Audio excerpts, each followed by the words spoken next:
Coming up today on the Nice Guys on Business. Do the best you can to really think what you want out of your business, for your life, for your finances, for your families. The Nice Guys on Business podcast. They're going to need a bigger boat.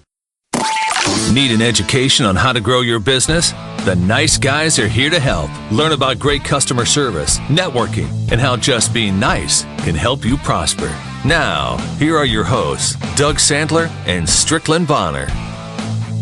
Hey, Nice Guy community, welcome back, welcome back. My name is Strickland Bonner. On the other side of the microphone, Mr. Doug Sandler. We are at the Friday show. Is that today, right? Friday? Yes, Friday? January 20th. Friday. Today is Friday. It is how quickly a week goes. It seems like today is just Sunday. I know. It's amazing how that works. Hey, everybody. Welcome. We are the Nice Guys on Business. Can I just review something for just a quick moment? I know we talked about this earlier on our Tuesday and our Thursday show, but how grateful we are for going over the 300,000 download count this past month. I mean, ridiculous. So Crazy. Anyway, I just wanted to thank the Nice Guy community for all of their recommendations, spreading the news to their friends, for listening, for putting up with our bullshit, all the other stuff that's involved. You know how it is, Strick. Absolutely. And in line with that, we actually have a sponsor today. Yay! Interview Valet. That is the valet. That's kind of like the front desk, right? That was really quiet, though. I didn't hear it. How far away is that from your mic? Wait a minute, sorry. Is that better? Much better. We need the bell. Absolutely. For Tom Schwab at Interview Valet.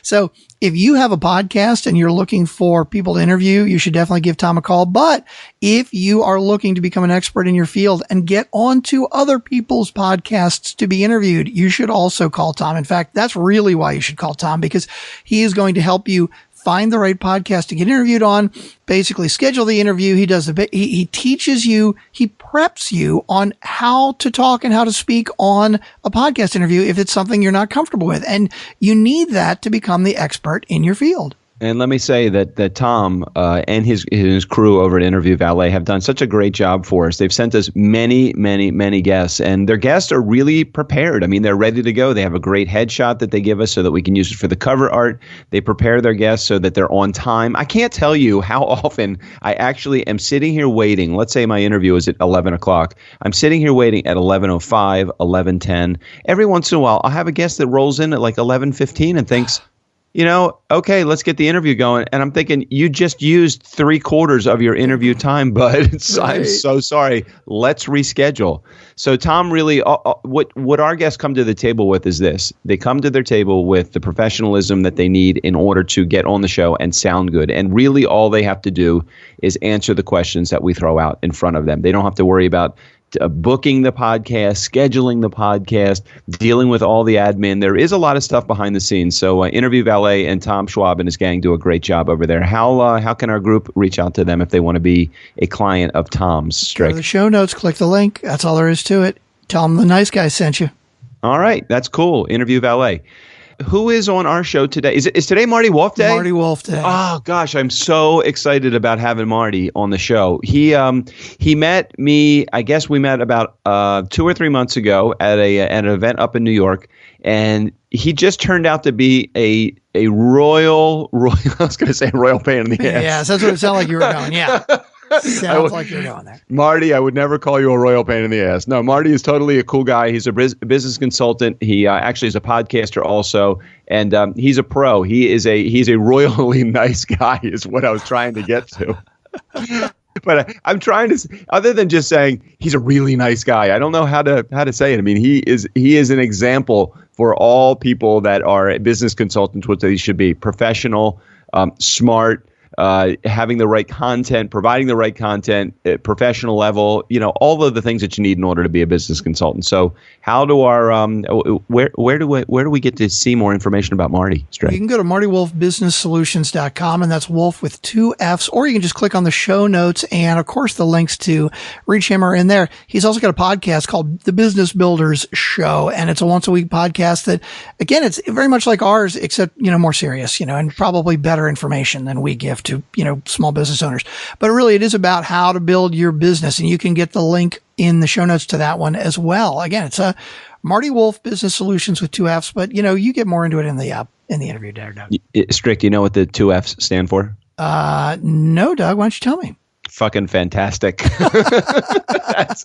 Marty looks like a pretty serious guy. He's not going to be offended by. I'm guessing that on his podcast, you're not going to hear fucking fantastic. No, probably not. And he'll probably be pissed that we said it because he probably has some really high level people that are going to listen to the show or that were going to listen to the show. He can cut all that stuff out and just kind of edit it in. I'm sure he's got a podcast. He's really good at editing. He can do it all. No, but Marty is definitely effing fantastic. Okay, how about if we say it that way? Is that better? Too late. Oh. All right, I'm not gonna that'd be too much work to actually censor it, earlier on when we just said it. I don't want to censor it. I always tell all the guests that come on the show, if you're going to come on the show, I really highly encourage you to listen to an episode or two before you come on the show. Yes, that's a very good plan. So before we go, let's get to the promise statement to provide a learning experience that is entertaining and has value to your life. I do hope we are giving you that. I was going to say every week, but I mean every day. We're posting every day. It is every day. Every day. If you're not nauseous from the nice guys, then we don't feel like we're doing a proper job. All right, shall we get to the interview? Now that we've given him such a great introduction and a warm and fuzzy welcome, here we go with the interview with Mr. Marty Wolff.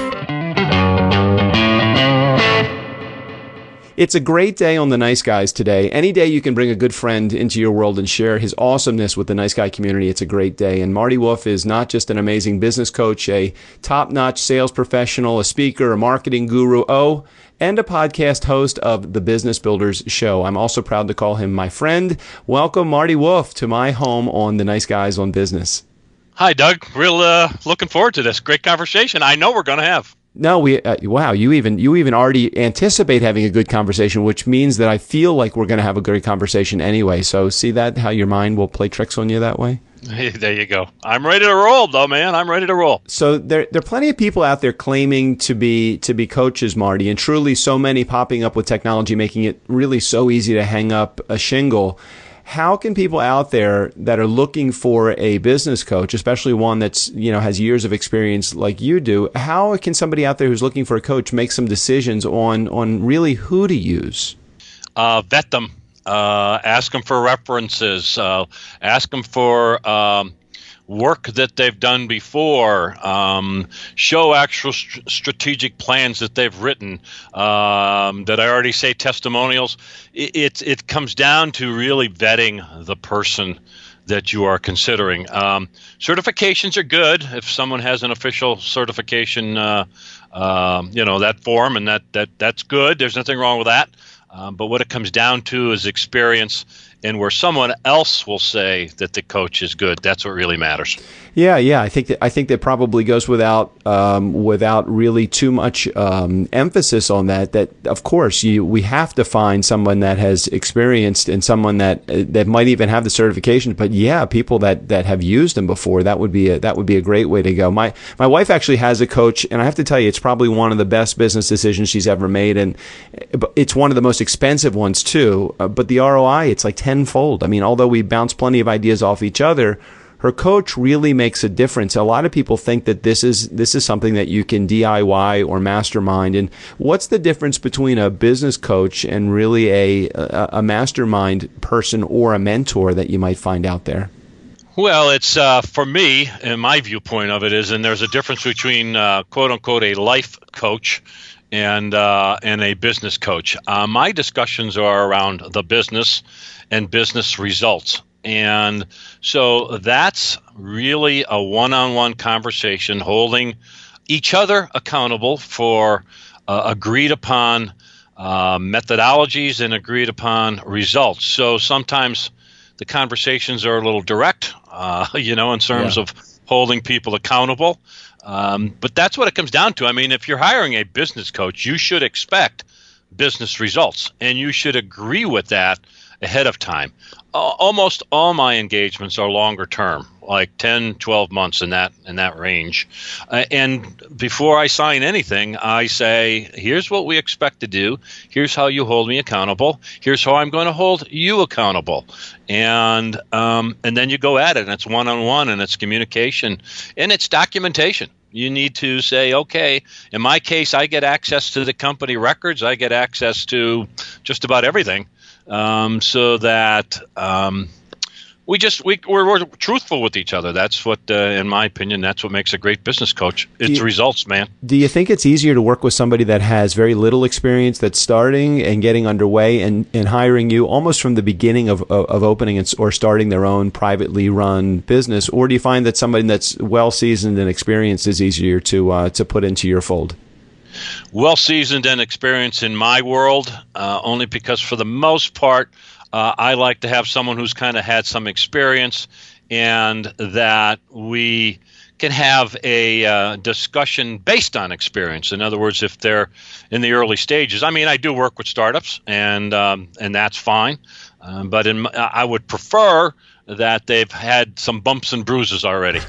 Yeah, it makes it a little bit easier. They have a couple of failures under their belt that they really understand what the sting is all about. Yeah, it helps. Marty, what's the key to success once you hire a coach, though? I know accountability is important from my perspective. When I put a book writing coach into play, they really, Rob said to me, my book coach said to me, "Hey, listen, we're going to do 10 pages a week for the next 20 weeks, and your book is going to be written in that 20-week period of time, and you're going to do all the heavy lifting in that time." So for me, that was accountability. But from your perspective, what really is the key to success once you hire a coach? Results. I'm going to keep using that word. First of all, you agree on the bullet points, and first of all, you do see, there may be something challenging right in front of you, whatever that is. It could be cash flow. It could be turnover in the organization. It could be a quick downturn in business because of a competitive situation. First of all, you find out, is there an immediate challenge that needs to be dealt with? If there is an immediate challenge, then you have to agree on, well, what are the steps to get that done? Maybe it's new financing. Maybe it's a new recruiting tool. Maybe it's a new compensation plan for the senior people. You really look, well, is there something immediate? And then you blend that with what are the long-term things, and you actually lay out the steps. By Tuesday, we should have this done. We should write this paper. We should, you get the idea. You have to, and everything's going to be customized. If it's cash flow, how are you spending your money? What does that look like? What does your bank account look like? And you get deep into that. And it's just, the steps, but at the end of a month, at the end of a quarter, at the end of a year, you have to show results. Yeah, there's got to be an infinite amount of potential problems that a company would be facing, or even an entrepreneur that's a solopreneur would be facing as they're coming to you. How do you know? Going into it, it's almost like you have to do an analysis of them to decide whether you want to hire them as a client. Is that a fair statement? Absolutely, it's a fair statement, because it is important. There's the cultural things, the cultural part of that, that are you a good match from a personality standpoint? But yes, you really have to get into their hearts and their minds and their pocketbook. What is it that they really want to get done? Who are they really? Do they want to have a lifestyle business? Do they want to have a manufacturing business that dominates North America? Mm-hmm. Well, whatever it is, you have to really get into their hearts and their minds, like, what is it that you really want? Now, often you'll also find is that after 6 months, they'll say, remember when I told you I wanted to dominate North America? Can we revise that? Can we just do that in my neighborhood right now? Yeah, can we focus on bringing in $1,500 to pay the mortgage, right, or something to that effect? Because that's reality check, But everybody has, if you're in business, you have an image or a vision, whatever you want to call it, of what you want your business to be, how you want it to serve you and your family. And if you don't have that, that's one of the questions I'll ask, is say, well, what is it that you really, really want out of this? If you want a lot of free time, and you think being an entrepreneur is going to give you a lot of free time, you may want to rethink that one, baby. I always tell everybody we have being an entrepreneur is great. You get to pick how many hours or what hours you work. I get to choose which 16 hours today I'm going to work. Yeah. It's like, I work a half a day every day, 12 hours, right? Kind of thing. But that it does come down to it. Now, here's another thing that I'm seeing, especially startups, and this has been true for a long time. Sometimes people become entrepreneurs of necessity, meaning that they may have lost their job. They may have gotten mad at something or somebody and quit abruptly. When people do that without cash, without a plan, that's a tough road to hoe. Yeah. So if anybody's listening and thinking, well, I'm thinking about leaving for whatever reason, rethink that. Make sure or do the best you can to really think what you want out of your business for your life, for your finances, for your families. Can you help with a client that is working for another organization? And I'm just setting up scenarios in my mind and perfect opportunities for you to coach, because I think that this is one that oftentimes will come up. I'm working for a big company right now. I'm thinking about doing my own business, or I have my own business that I'm open. I really want to throw everything into the new business, but I can't with my commitment to my old company. Is that a scenario that you run into or that you deal with on any type of regularity? Yes. And my answer to that is that'll be fine. Then let's start working on a business plan. Let's look at the business plan. Let's evaluate strategically, is this opportunity that you're thinking about? And maybe they're not even thinking about something. Well, let's do what experience do you have in this particular industry? How do you think you could explore new opportunities?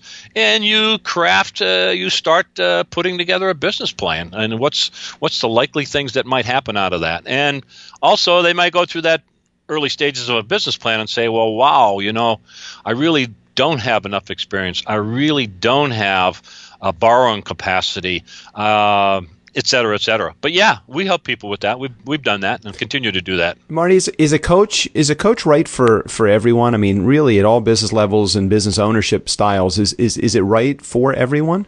No, absolutely not. Who do you find it doesn't work for? Well, if you are a control freak, if you're a control freak and you already know everything and you just need someone to reinforce what you already know you're so brilliant on, it's not going to work.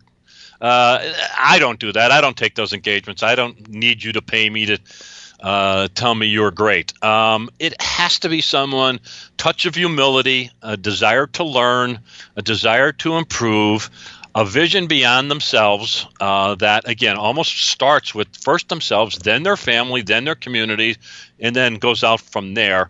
But if you're not a learner, it's tough. It's tough to work with someone. I don't work with people like that, to be honest with you. Tell me, what are some of the common mistakes that someone runs into when selecting a coach? Some people hire a coach based upon, listen, we have a $500 budget every month, so that this is what we're selecting based upon dollars and cents. Is it a mistake to go into it with the thought process of hiring a coach based upon pricing?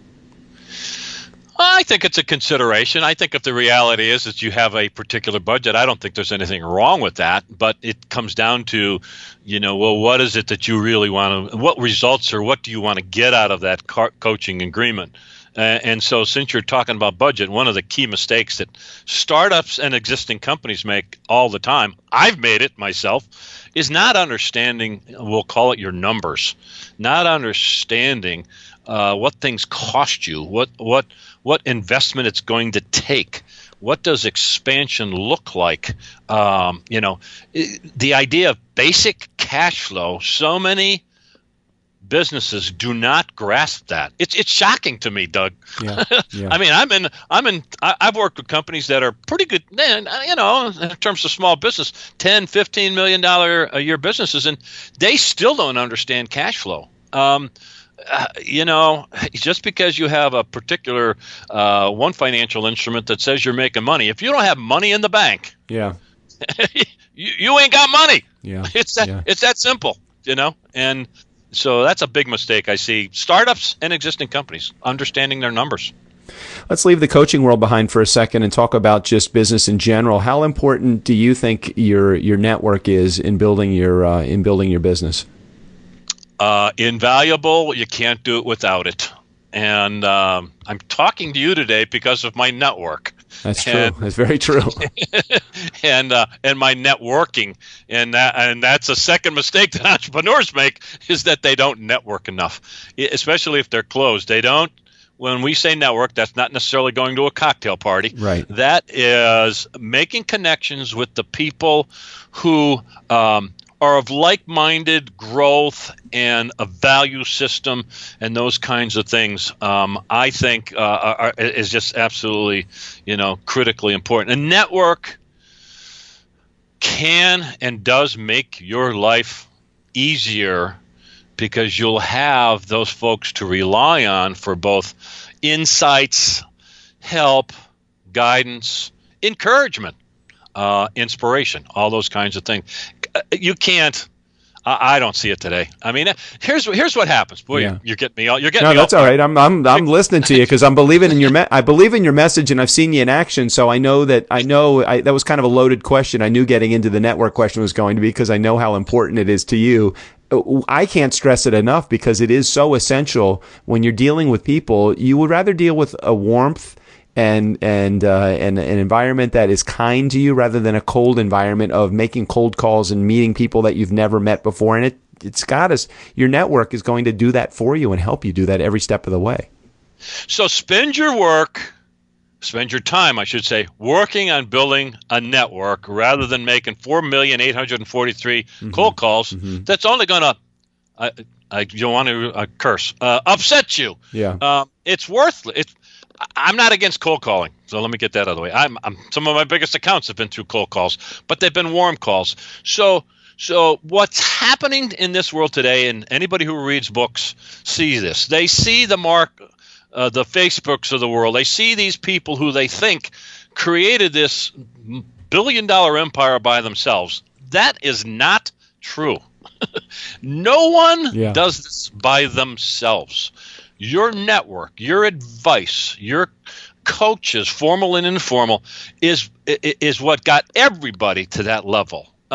You've got to reach out to people, and sometimes that might mean being a little humble. I got to tell you, Doug, when I'm in a meeting sometimes, and I feel like I'm the smartest guy in the room, and in fact I might be, I still have to keep my mouth shut, because I'll tell you why.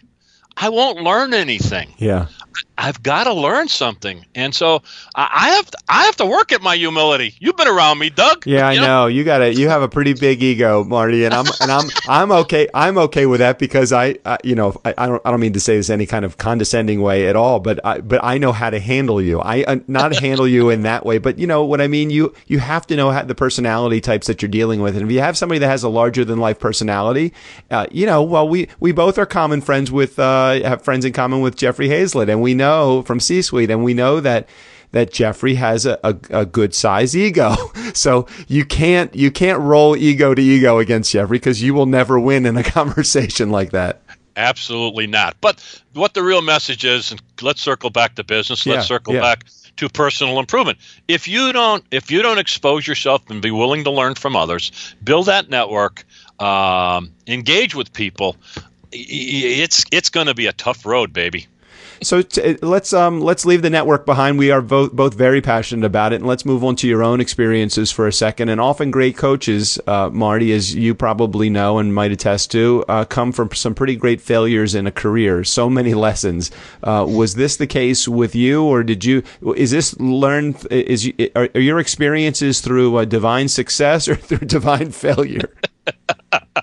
Well, the divine played a role in both of them, both sides. I'll make the story as quick as possible, because we don't have an hour and a half. But my main.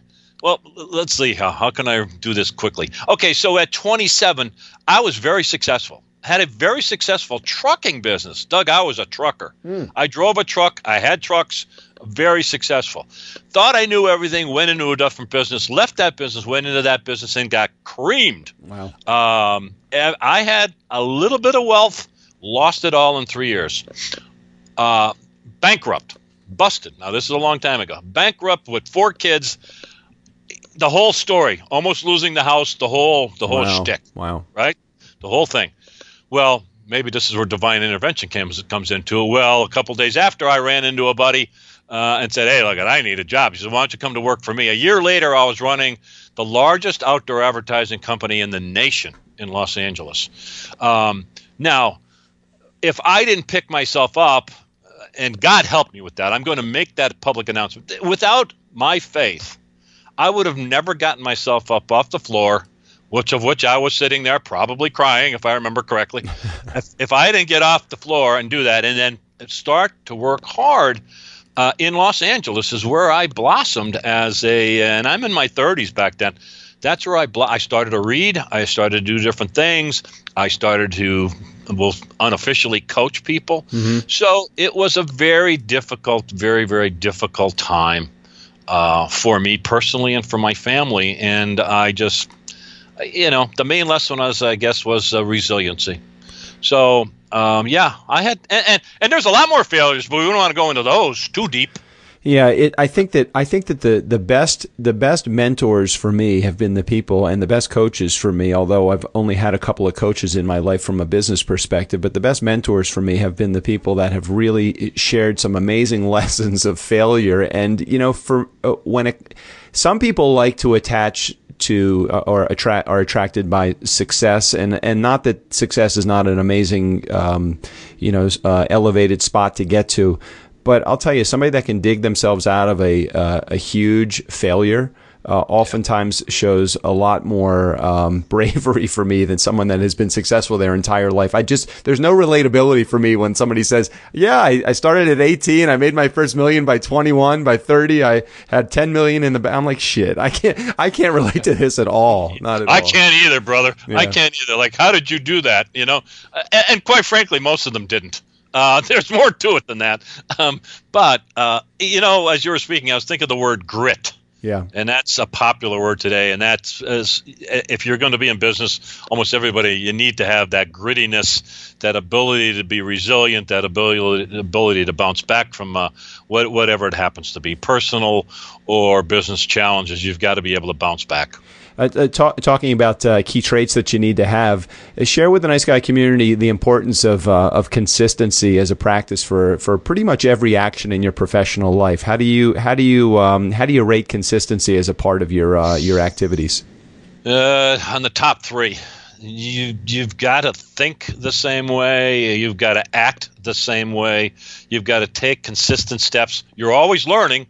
Maybe you're changing, but my day is pretty much the model of what I did the day before. I do pretty much the same things in kind of the same order. That gives me an ability to focus. Now I prioritize, but I'm very, very consistent in who I call, how I call, what I say, how I act. It's very, very important. I think having, I'm trying to think of the right word, a formula, we'll call it a formula. Mm-hmm.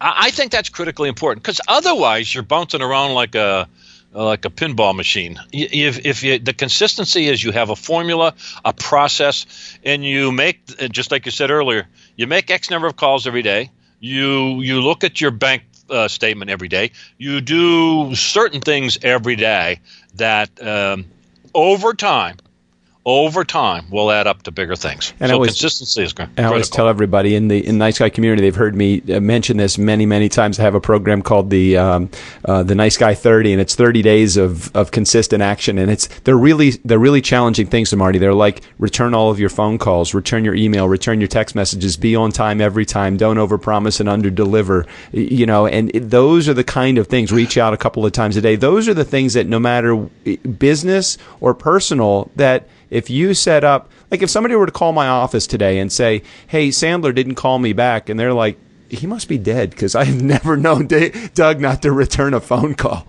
You just gave everybody the recipe for success. Yeah. That's it. Return the phone calls, return the emails, be respectful to everyone, treat everybody with dignity. Everything will work out if you consistently do that. It won't happen in a day. It won't happen in a week. It might take 10 years. Keep doing what you just suggested. Everything will work out just fine. All right, Marty, we're moving on to the rapid fire questions and answers. And I know through communicating with you over the last couple of weeks since we've had this interview set up that, you wanted to know what all of the questions were. You wanted to know what answers you should have ready. And I'm like, I'm not going there. I wanted to send you a message back saying, just be there on time. Okay, Marty, but I think we have a disconnection. I got to shoot from the hip. Oh, boy. Okay, here you go. It's time to shoot from the hip. This is the rapid fire Q&A. I'm going to do my best, as I never do, but I'm going to do my best to not step on your answers here. Each answer, if you can keep it to 20 seconds or less, I'm going to give you a word and a sentence, and all I want you to do is tell me the first thing that comes to mind on the tail end of the question. Are you ready to go? Go. Okay, there's 6 of them. Here's number 1. Be relatable, Marty. What do you suck at? The same thing I tell everybody to be good at, and that's the numbers. I have to work at it every day. That's all right. I have to work really hard at it. That's all right. You know it, and if that's a weakness, that's a good thing to work on. Be transparent. How did you pay your bills when you first got going? I didn't. Okay. Yeah, I mean, it was a struggle when I first got going. It was a struggle, the typical borrowing and all that kind of stuff. I did eventually. You work it out with people if you have to. If you're a little cash strapped, you just work it out. You be honest. Be confident. What do you do as an entrepreneur that's as good as it gets? I read constantly. I learn from others constantly. Excellent. Be humble, Marty. What experts did you need to call upon to make shit happen when shit wasn't happening in the beginning? A close friend, successful business person, someone who I trusted dramatically with my life and with my finances and everything else. Very close high school friend, actually. Nice. 2 more. Be realistic. Where are you going to be in 90 days, and how far into the future do you think you can see? I can see a long way into the future. First of all, I have a very clear vision. I'm a little older, as you know, so my vision's gotten clearer as I've gotten older. Next 90 days, I'm going to be a huge success on the C-Suite network. Yeah, man, it's going to be great. I'm looking forward to launching this network. The last person I want to let down is you, so I'm going to try to figure out if something's not going exactly the way it should be. I'm going to figure out how to straighten it out because I don't want to get you pissed off at me. We are going to be a huge That is success. true. I know we're both in this together, and I completely believe in that as well. Last one. This is a new question I just added on, but it's a multiple choice or a multiple arrangement, I guess. As a business owner and entrepreneur, put these into priority order. Are you ready? Yes. Employees, customers, products, systems. So employees, customers, products, and systems. Put these in order of priority. Employees, number 1. Employees, give me the other one. Customers, products, systems. Sure, I got to think about that. Employees, customers, product, systems. So it is in the right order already. Employees, customers, products, and systems. That's where I look at it. I don't know if everybody would agree. No, I think that I don't know if there is a wrong answer here. I think that operations people would say that systems are probably extremely important. Marketing might even say that products are most important. And customer service, a guy like Shep Hyken would come and say, "Hey, customers are the most important thing." And employees, without employees, we can't. Somebody that's personnel and HR would say employees. So I'm just always curious. As I go about talking to others that are in business, I can hear from if they prioritize that list, it's almost like I can tell you what their business focus is really going to be all about. Yeah, and let me add to that briefly. When in my world, my employees, I only have a small group, but I have this huge, I'm going to take that back. I have a handful very close associates, which are basically my employees. I have to treat them well.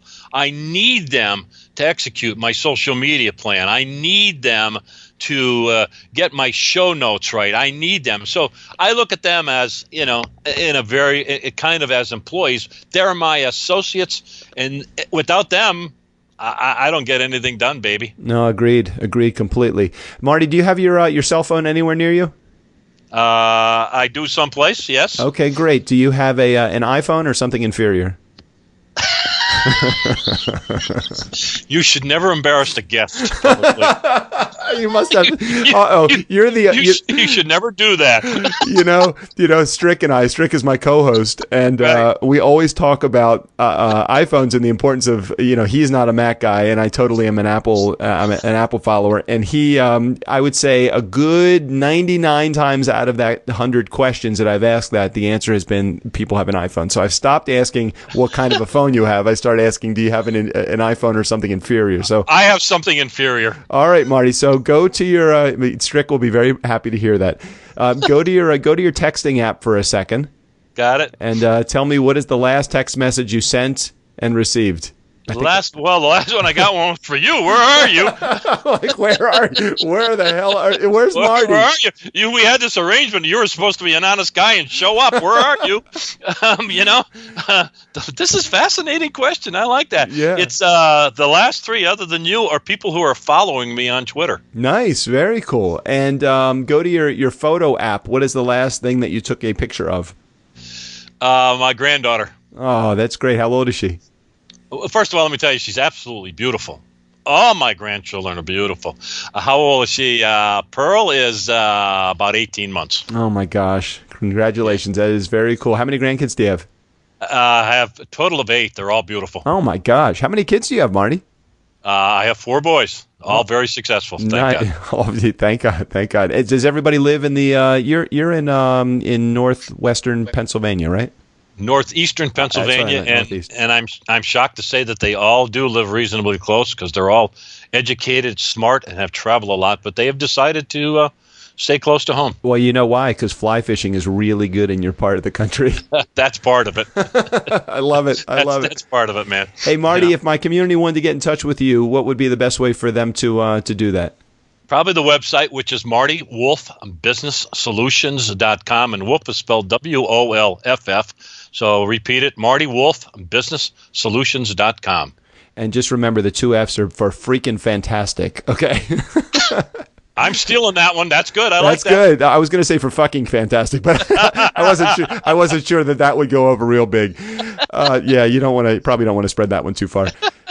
Marty, thank you for being a part of the show today. Nice Guy Community. If you want to get more information on Marty, just click on the show notes right behind there. After you hit the recommend button to this episode, make sure you click on Marty's website. He's got some really cool information. He has a great podcast, and I encourage you to listen to it. There's a lot more knowledge than we could share in the 35 minutes or so on today's podcast. So, Marty, thank you so much for being a part of the Nice Guy Community today. Hey, Doug, I feel blessed to know you, my friend. It's been a real treat, and I'm looking forward to a great next few months and years. Ditto, my friend. Ditto as well. Nice Guy Community. Never underestimate the power of nice. Again, special thanks to Marty Wolf for being on the show today. Info in the show notes. Steve O'Brien, go ahead and take us out of here. For the Nice Guys on Business, I'm Steve O'Brien. Fill up your week with the Nice Guys. Haven't they run out of people willing to talk to them yet?